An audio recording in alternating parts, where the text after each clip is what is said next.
अस्सलाम वालेकुम। चंद्र Prabha media service new जीनत लेन में आप सभी का स्वागत है। नमस्कार।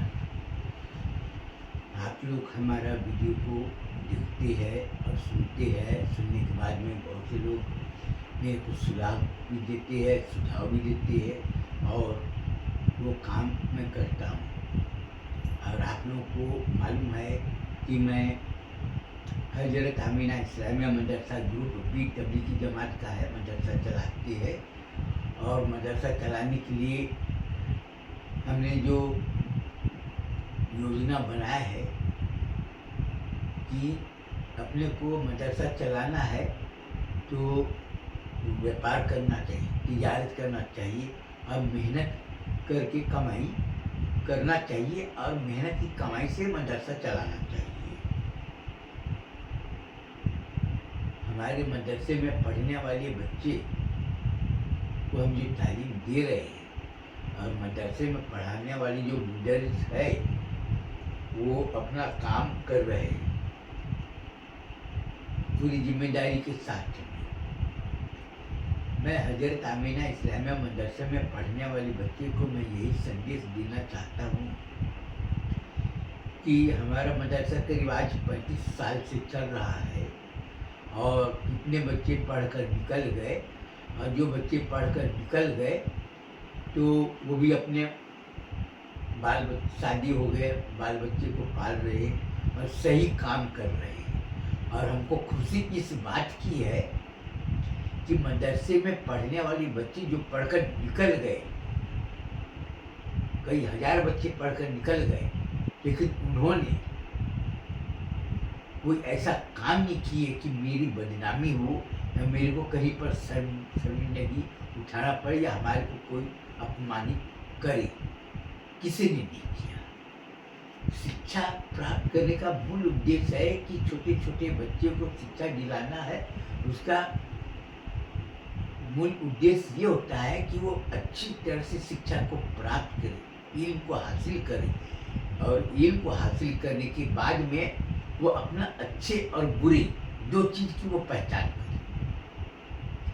क्योंकि इल्म अगर है और आप कोई भी काम करते हैं तो पढ़े लिखे समझदार लोग आप उससे अगर राय मशवरा लेंगे तो आपका काम सुचारू रूप से चलेगा और आपका काम सफल होगा। आप अपने ज़िंदगी में कामयाब होंगे। ज़िंदगी को कामयाब बनाने के लिए अपने को दिल से नहीं दिमाग से काम करना पड़ता है। दिल से नहीं। दिल चाहता है मैं जल्दी से काम कर लूँ, दिल ये चाहता है जल्दी से मैं ज़्यादा से ज़्यादा पैसा अर्जित कर लूँ, दिल ये चाहता है कि किसी का पैसा है तो मैं जल्दी से हड़प कर लूँ। वो तो ठीक है, दिल तो चाहता है, लेकिन हमको ये सोचना है कि अगर हम दिल की बात मानेंगे तो हमारा भविष्य क्या होगा, हमारी जिंदगी आगे का जिंदगी क्या होगा। और वही अगर काम हम अपने दिमाग से करेंगे, अपने ज्ञान की शक्ति से करेंगे, इल्म की ताकत से अगर हम करेंगे, हमको ये सोचना पड़ेगा कि अगर हम किसी की संपत्ति को हड़प करते हैं तो आगे इसका क्या नतीजा निकलेगा। दूसरी बात ये है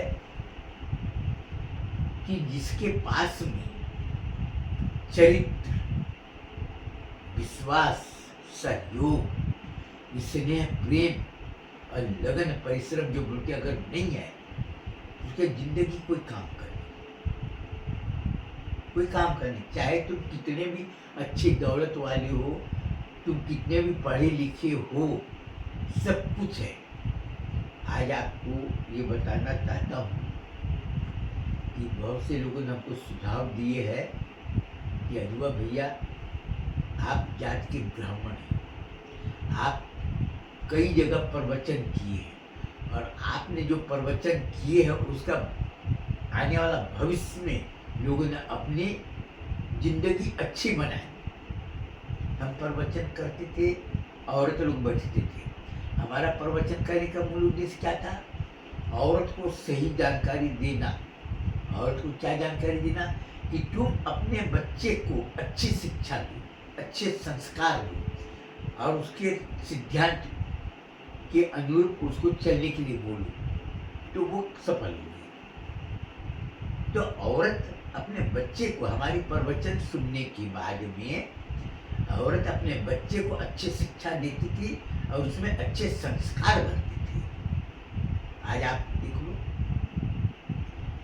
ज़्यादा दूर की बात नहीं बोल रहा हूँ, 50 साल की बात, 50 साल पीछे मुड़कर देखो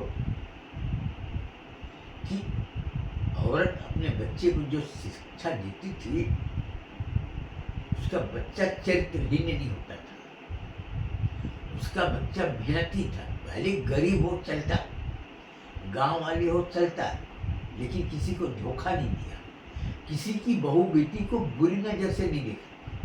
ये तो अभी कर में तो 20 साल के बाद में दिखाई दे रहा है, बलात्कार हो रहे, हेरा फेरी कर रहे, लोगों के हम संपत्ति को हड़प कर रहे हैं, कदम कदम पर झूठ बोल रहे हैं, कदम कदम पर बेईमानी कर रहे हैं। पहले बेईमानी नहीं होती थी, पहले लेन देन अकेले में होता था, तीसरे वाले को पता नहीं चलता था, लेकिन लोग पैसा दे देते थे, लोग पैसा दे देते थे और लोगों को जाने की जरूरत नहीं पड़ती थी। अब वो है जैसे लेन देन होता है, कभी किसी का बीमार हो गया या कभी कारोबार में गिरावट कम ज़्यादा हो गया, लेन देन में थोड़ा सा कम ज़्यादा होता है, यह होता था, लेकिन बेईमानी नहीं करते थे। आज देखो उस समय का लेन देन कैसा होता था, 2000, 5000, 10,000 का लेन ऐसे ही होता था, कोई लिखा पढ़ी नहीं। और आज तो जितना आदमी पढ़ा लिखा, जितना आदमी समझदार बन गया, चेक से लेन देन करती है, ये करती है, उसके बाद में भी धोखाधड़ी हो रही है। आज देखो, अपने से जाकर देखो कि मस्जिद के किराए से कमरा लिया, आज जाकर देखो कि कितने मस्जिद के किराए में कमरे लिए हैं, लेकिन कोई 10 साल से किराया नहीं दे रहा, कोई 20 साल से किराया नहीं दे रहा, ये कर रहा है और ढिंडोरा पीट रहा है कि हम नहीं मान। तो तबलीगी जमात का जो उद्देश्य है, वैसे हमारा मोहम्मदी कॉरपोरेशन ऑफ अजवांचल कंपनी का नाम है और इसका स्थापना करने का मूल उद्देश्य है तबलीगी जमात वाले को जब शिक्षा संस्था चला रहे उसके लिए धन अर्जित करना। और वो कंपनी, उसके माध्यम से कंपनी है अंबर ट्रेडिंग कंपनी ऑफ इंडिया, ये उसके माध्यम से वो काम कर रहे हैं।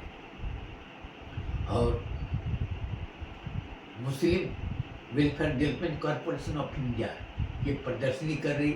हमारा क्या है काम कि हमारे कौम को सिर्फ शिक्षा देना नहीं, बल्कि उसको रोजगार उपलब्ध कराना है। क्यों? क्योंकि सिर्फ पढ़ाई नहीं करना, पढ़ाई के साथ साथ में रोजगार दिलाने का, उपलब्ध कराना, ये योजना बनाना काम है। और रोजगार दिलाने की क्या है कि बॉन्ड, भाई धन चाहिए, हमको पूंजी चाहिए। पूंजी कहाँ से आएगा? मदरसे को चलाने के लिए चंदा मांगना, ये प्रथा बहुत अच्छा है, लेकिन ये प्रथा से फायदा नहीं हुआ, नुकसान हुआ। नुकसान कैसे हुआ? चंदा मांगने गए, चंदा दिए, मस्जिद बनाए, लेकिन आपको ये सोचना है कि चंदा जो दे रहा है वो पैसा लाया कहाँ से।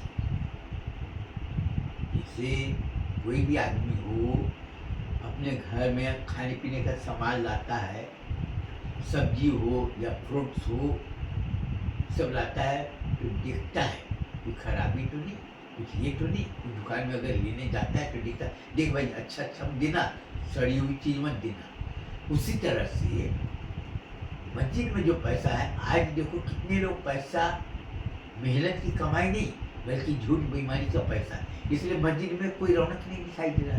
अब आज से 50 साल पहले के जाकर देखो, मस्जिदें मिट्टी की होती थी, ये होती थी, गांव में होती थी, लेकिन मस्जिद में रौनक होती थी। पहले के लोगों में विश्वास, सहयोग था, झूठ बोलने को तैयार नहीं। कुरान शरीफ उठाकर कसम खाने का मतलब ये है बहुत बड़ा गंभीर मामला हो तब आदमी कुरान शरीफ, नहीं तो ऐसे कोई नहीं बोल सकता।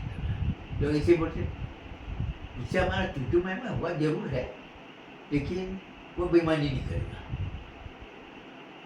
वो धोखा नहीं देगा। जबकि लोगों में टू मैं हुआ, देखो जो होगा कर लेना, तुमको ये होगा, आपस में कई जगह की लड़ाई वगैरह होता है, ये होता है, देखूंगा तुमको जो करना होगा, ये सब हुआ जरूर। लेकिन जहाँ पर ईमान की बात आई तो लोग दुश्मनी होने के बाद में भी लोग बोलते रहे, नहीं भाई उससे हमारी दुश्मनी तो है जरूर, लेकिन हमने उसको बेईमानी करते हुए नहीं देखा। हमने किसी को धोखा देते हुए नहीं देखा। और जमात का मूल उद्देश्य क्या है कि गांव-गांव में जाना, जो पढ़े लिखे नहीं है और जहाँ पर दीन की दावत नहीं पहुँची है, तो लोगों को दीन की दावत देना।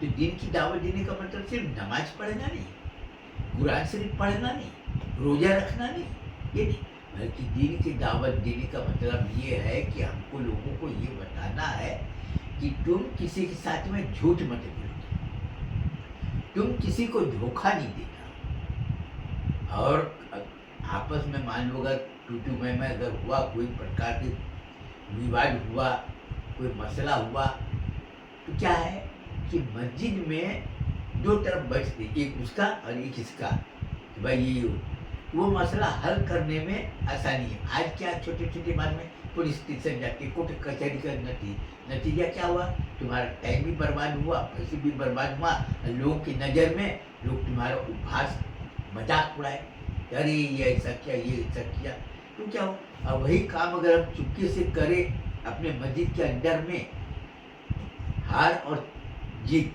तो रहता है, कोई सच बोल रहा है, कुछ झूठ बोल रहा है, तो होता है। तो उसमें जहाँ पर अल्लाह और रसूल की बात आई और अल्लाह रसूल की बात को लोग मानकर काम को, समस्या को हल किया, समस्या को सुलझाया, वहाँ का खुशी अलग होता है। तो अब आपको मैं बता दूँ, गांव-गांव में जो जमात वगैरह जो घूमती, तो जमात वालों का सिद्धांत क्या है, दीन की दावत। लेकिन गांव वाले जो है वो क्या है, जमात में जाएंगे, एक दूसरे शहर में, एक दूसरे नगर में जाएंगे, एक दूसरे से मिलेंगे, हमारी जान पहचान होगी, हमारा लेन देन होगा।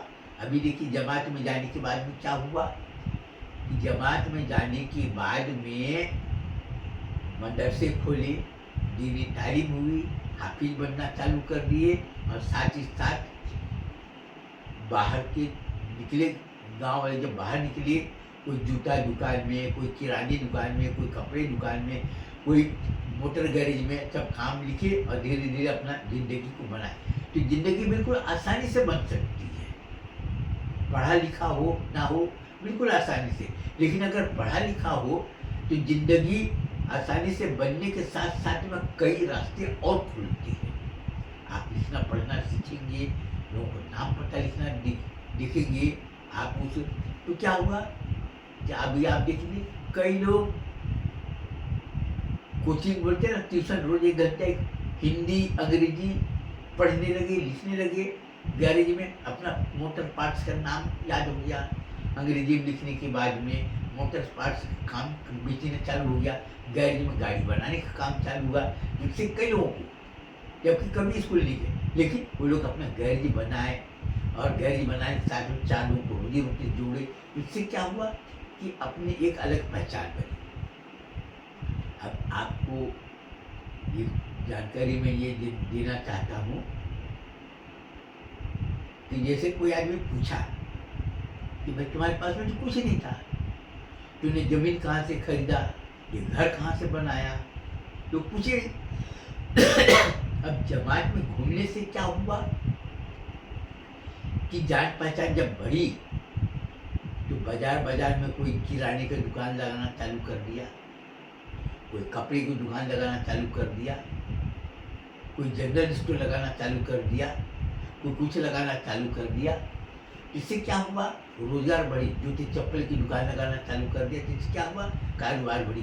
कोई होटल लगाना चालू कर दिया, कोई मिठाई की दुकान बनाना चालू कर, कोई जैसे बोलते ना पान दुकान वगैरह वो लगाना, कोई साइकिल की दुकान लगाना चालू कर दिया, मोटर पार्ट वगैरह लगाती है, ये सब करती है। इससे क्या हुआ, जिससे लोगों को रोजगार मिला। और जब रोजगार मिला बिना पूंजी का, कि भाई तुम गरीब हो तो चलो मैं तुमको दे देता हूँ 10,000 रुपये का माल, तुम बेच लेना, मेरे को दे देना। किराने दुकान वाला बोला कि भैया मैं तुमको माल दे देता हूँ। किराने दुकान वाला क्या है कि पहले 2-3 हज़ार का उधारी से जब लेने हुआ 6 महीना, साल भर, 2 साल, 4 साल, 5 साल, तो आदमी में विश्वास बना, विश्वास बना, लेने चालू हुआ। तो अपने सेठ को बोला कि सेठ मैं ज़मीन खरीदना चाहता हूँ, अगर कुछ मदद करो तो मैं धीरे धीरे अपना पैसा लौटा दूँगा। उसको बैंक जाने की जरूरत नहीं पड़ी। कई लोगों ने सब्जी बेचना चालू कर दिए, कई लोगों ने फ्रूट्स बेचना चालू कर दिए, कई लोगों ने गाड़ी चलाना सीख लिए, ट्रैक्टर का हुआ या क्या बोलते हैं ट्रक हुआ, अपना चलाना सीख लिए, माल वगैरह ढोना, इधर उधर करना। तो उससे क्या हुआ कि ज़मीन खरीदा। ज़मीन खरीदने के बाद में वो अपना रहने के लिए झोपड़ा बनाया, बाद में ईंट की बन ली।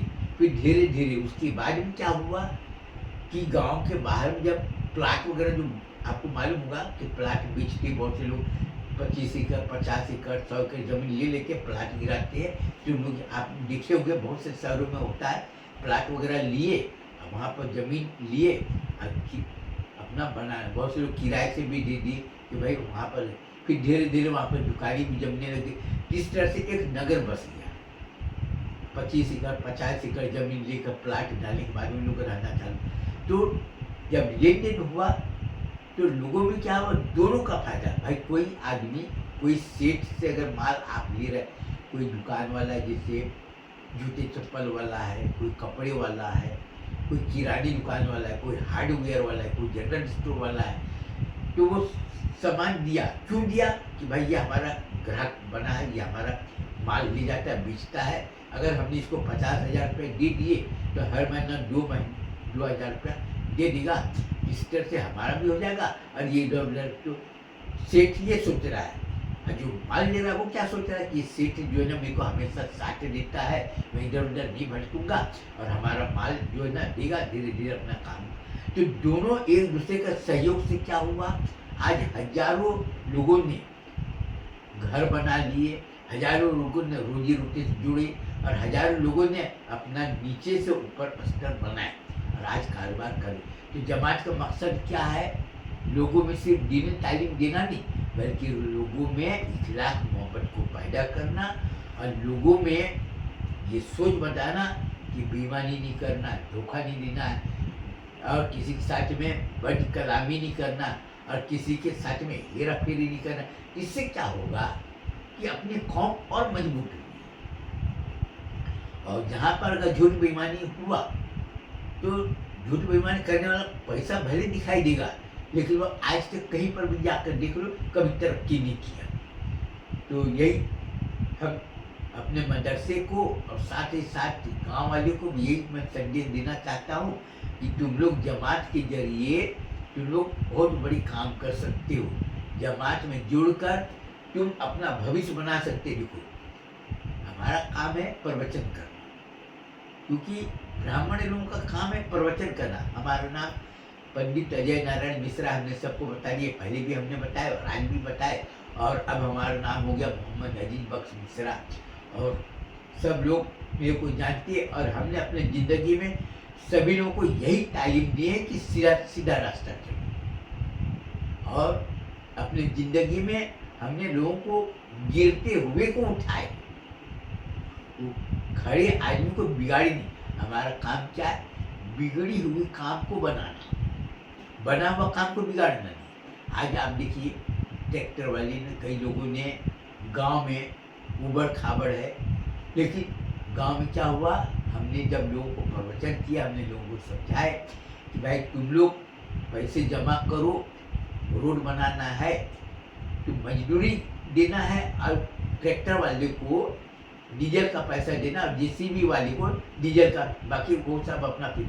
तो लोगों ने हमारी बात को माने। तो आज देखो कई गांव में सड़क बना लिए, पुलिया भी बना लिए चंदे करके। तो लोगों ने हर काम को आसानी से हुआ, रोड आसानी से बनी, आना जाना चालू हुआ। बरसात में रोड कम ज़्यादा होता है वो फिर बराबर कर दिए। उसके बाद में लोगों के घर अच्छी तरह से बनी, मस्जिद भी बनी, कई लोगों ने मंदिर बनाए, अच्छी बात है मंदिर बनाए। भाई अब हिंदू समाज की है वो मस्जिद थोड़ी बनाएगा, अब बहुत से लोगों ने क्या किए, चर्च बनाए, बनाए चर्च।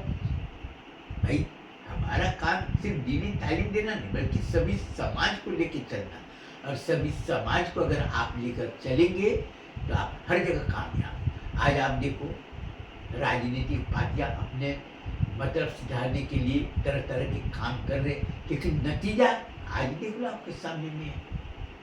वो हिंदू मुसलमान लड़ाई करा के अपना सब, लेकिन आज के जो युवा है पढ़े लिखने के बाद में, समझदारी आने के बाद में, आज सबकी बात अच्छी तरह से समझ में आ गई, और वो इस सब धंधे में नहीं आने वाले। इसके साथ ही मैं बयान खत्म करना चाहता हूँ। मेरे बोलने का मकसद ये, तुम अपनी अच्छी जिंदगी बनाओ, लोगों को सही रास्ते पर लाने का कोशिश करो कि कोई अपराध कार्य में लिप्त ना, और